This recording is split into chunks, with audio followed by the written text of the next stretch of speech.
बड़पणर MCQ question देखिबा पिला माने देखिबा किए केते आंसर दे पाउछंती। प्रथम प्रश्न देखा जाई तुम मानकू जे एई भली माने आंसर रहिबो एवं आंसर टी कहि दिया जाईची। नेक्स्ट प्रश्न रु आउ आंसर दिया जीव नाय।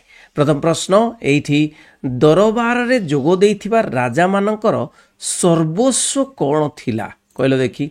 सर्वस्व कोन थिला? धन संपत्ति, सुना रूपा, गंथाघर ना सैन्य सामंत। उत्तर होची कोन ना गंथाघर। एई भली प्रश्न पड़ियो पिले माने। नेक्स्ट प्रश्न आजिर राजधर्म किपरि बोली कुहा जायछि। आजिर राजधर्म किपरि? प्रजा हितैषी, निजर संतान तुल्य, प्रजाधन बुहा ना प्रजा मानकू स्नेह श्रद्धारे बांधिबा। कोन ना आजिर राजधर्म हेउछि कोन ना प्रजाधन बुहा, नाइ कि प्रजाधन को बोही नबा।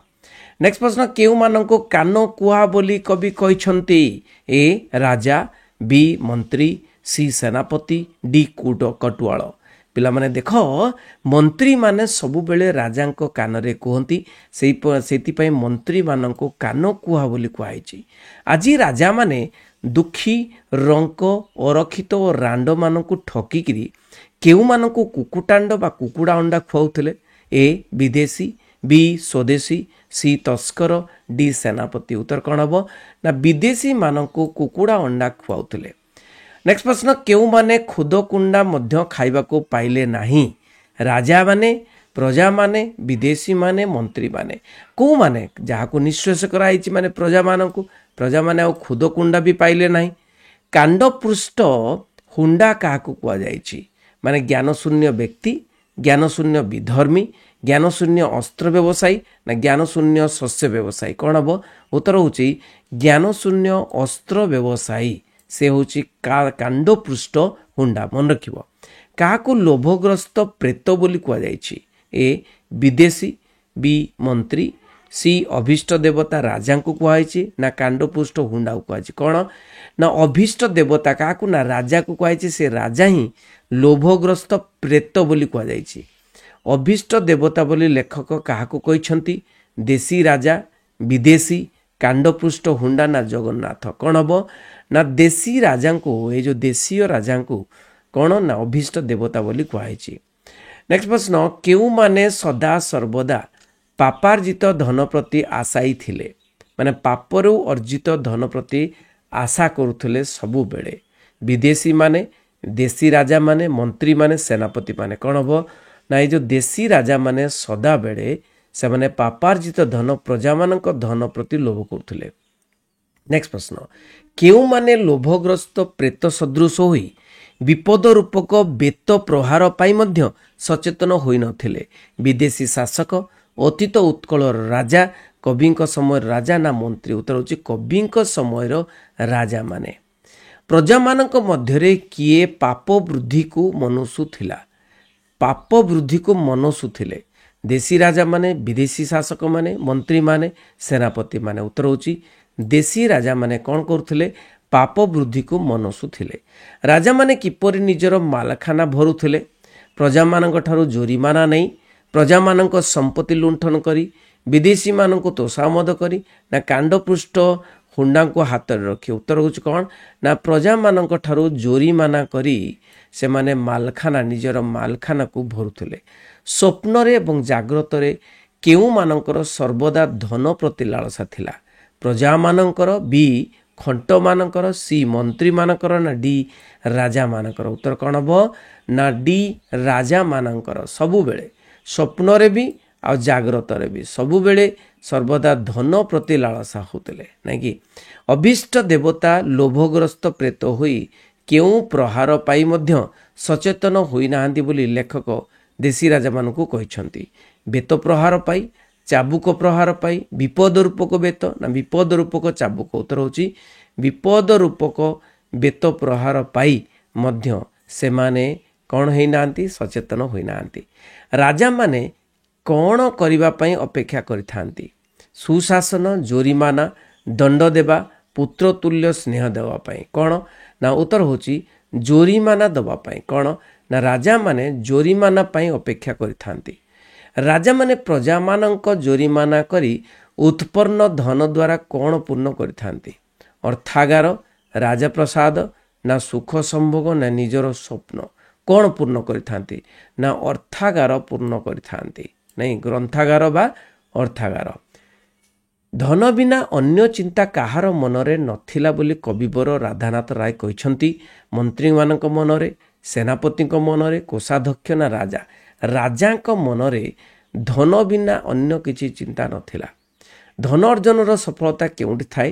ସୁଖ ସମ୍ଭୋଗରେ, ଭଲ ଖାଦ୍ୟଦ୍ରବ୍ୟ ଖାଇବାରେ, ସୁବ୍ୟୟରେ, ଅନ୍ୟକୁ ଦାନ କରିବାରେ। ଉତ୍ତର କ'ଣ ହେବ ନା ସୁବ୍ୟୟରେ ଥାଏ। ଯଦି ଧନ ଅର୍ଜନର ସଫଳତା ପାଇବା ପାଇଁ ଚାହୁଁଛନ୍ତି ତାହେଲେ ସୁବ୍ୟୟ, ଏଠି ରାଜାମାନଙ୍କୁ କହିଛନ୍ତି ସୁବ୍ୟୟ ହେଉଛି ପ୍ରଜାମାନଙ୍କୁ ବ୍ୟୟ କରିବା, ପ୍ରଜାମାନଙ୍କ ପାଇଁ ବ୍ୟୟ କରିବା, ପ୍ରଜାମାନଙ୍କର ହିତକର୍ଥେ ବ୍ୟୟ କରିବା। ଧନକୁ କାହା ପ୍ରାୟ ଜଗି ରହିଲେ ଧନର ସଫଳତା ନଥାଏ।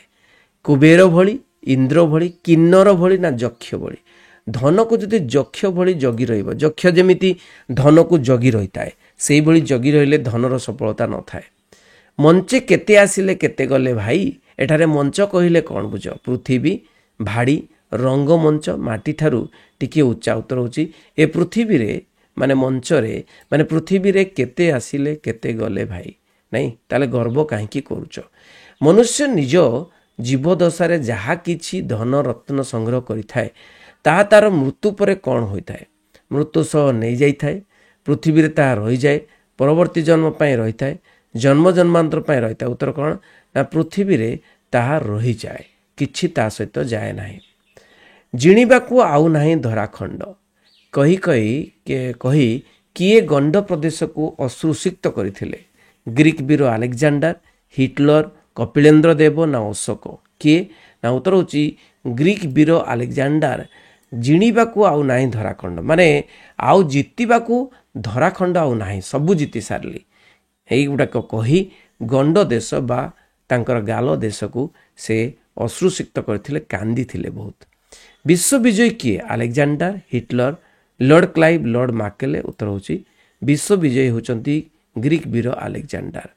ଆସିଥିଲି ଫେରିଗଲି ଶୂନ୍ୟ ହସ୍ତେ, ଏହା କାହାର ଉକ୍ତି? ମହାତ୍ମା ଗାନ୍ଧୀ, ସୁଭାଷ ବୋଷ, ଗୋପବନ୍ଧୁ ଦାସ, ଆଲେକ୍ଜାଣ୍ଡାର। ଏହା କାହାର? ପିଲାମାନେ ଆଲେକ୍ଜାଣ୍ଡାରଙ୍କର ଉକ୍ତି। ଏ ପ୍ରାଣ ଗଲେ ପିଣ୍ଡ ଛାଡ଼ି। ଏଠାରେ ପିଣ୍ଡ ଶବ୍ଦର ଅର୍ଥ ଲେଖ। ଶ୍ରାଦ୍ଧ କ୍ରିୟାରେ ପିତୃପୁରୁଷକୁ ଦିଆଯାଉଥିବା ସଞ୍ଚା, ଶରୀର, ମନ, କାର୍ଯ୍ୟ, ଦକ୍ଷତା। ଉତ୍ତର ହେଉଛି ଏ ଶରୀର କଥା କୁହାଯାଇଛି। ଏ ପ୍ରାଣ ଗଲେ ପିଣ୍ଡ ଛାଡ଼ି, ମାନେ ଏ ପ୍ରାଣ ଯେତେବେଳେ ଏ ଶରୀରକୁ ଛାଡ଼ିକି ଚାଲିଯିବ। ସୁନ୍ଦର କହିଲେ କ'ଣ ବୁଝ? ସୁନ୍ଦର କହିଲେ ଯକ୍ଷ, ସ୍କନ୍ଦର, ଏଠି ସୁନ୍ଦର ନାହିଁ ସ୍କନ୍ଦର, ଯକ୍ଷ, ଇନ୍ଦ୍ର, ଆଲେକ୍ଜାଣ୍ଡାର, ହିଟଲର। ଉତ୍ତର ହେଉଛି ସ୍କନ୍ଦର କହିଲେ ଆଲେକ୍ଜାଣ୍ଡାରକୁ ବୁଝାଉଛି। ମନୁଷ୍ୟ ମରିଗଲେ କ'ଣ ନେଇ ଯାଇଥାଏ? ଜୀବଦଶାରେ ଅର୍ଜିତ ସମ୍ପତ୍ତି ଶୂନ୍ୟ ହସ୍ତରେ ଯାଇଥାଏ। ଧନ ଧାନ୍ୟ, ସୁଖ ସମ୍ଭବ। କ'ଣ ହେବ ନା ଶୂନ୍ୟ ହସ୍ତରେ ସେ ଯାଇଥାଏ। ଲୋଭ ମଦ ତ୍ୟାଗ କରି କ'ଣ ଭଜିବା ପାଇଁ ଲେଖକ ଅହଙ୍କାରୀ ରାଜାମାନଙ୍କୁ କହିଛନ୍ତି? ତମ ଗୁଣ, ରଜଗୁଣ, ସତ୍ୱଗୁଣ ନା ହରିନାମ। କ'ଣ ଭଜନ କରିବା ପାଇଁ କହିଛନ୍ତି? ନା ଉତ୍ତର ହେଉଛି ସତ୍ୱଗୁଣ ଭଜନ କରିବା ପାଇଁ କହିଛନ୍ତି, ଭଜିବା ପାଇଁ କହିଛନ୍ତି। ସତ୍ୱଗୁଣ ମାନେ ଭଲ ଗୁଣ, ସତ୍ୱଗୁଣ ଭଜ। ଲୋଭ ମଦ ତେଜି। ଏଠାରେ ମଦ ଶବ୍ଦର ଅର୍ଥ କ'ଣ? ସୁରା ନା ମଦ ବେହୁଳତା ନା କୁ ଅଭ୍ୟାସ ନା ଦମ୍ଭ। ଉତ୍ତର ହେଉଛି ଦମ୍ଭ, ନାଇଁ କି ଅହଙ୍କାର। ଅକାରଣରେ କେଉଁମାନଙ୍କୁ ରାଜାମାନେ ଠକୁଛନ୍ତି ବୋଲି କହିଛନ୍ତି? ଅରକ୍ଷିତମାନଙ୍କୁ, ଲୋଭାଗ୍ରସ୍ତ ମନୁଷ୍ୟକୁ, ସତ୍ୟବାଦୀ ନା ପ୍ରଜା ନା ଅରକ୍ଷିତମାନଙ୍କୁ ବା ଦୁଃଖୀ ଅରକ୍ଷିତମାନଙ୍କୁ ଠକୁଛନ୍ତି। ଅଳ୍ପ ଦିନ ପାଇଁ ସଞ୍ଚୁଅଛ ବିତ୍ତ, ଅଳ୍ପ ଦିନ ପାଇଁ ସଞ୍ଚୁଅଛ ବିତ୍ତ ଲେଖକ ଏହା କେଉଁମାନଙ୍କ ଉଦ୍ଦେଶ୍ୟରେ କହିଛନ୍ତି? ବ୍ରିଟିଶ ଶାସକ, ଦରବାରରେ ଉପସ୍ଥିତ ରାଜା, ମନ୍ତ୍ରୀ ନା ଡକାୟତ?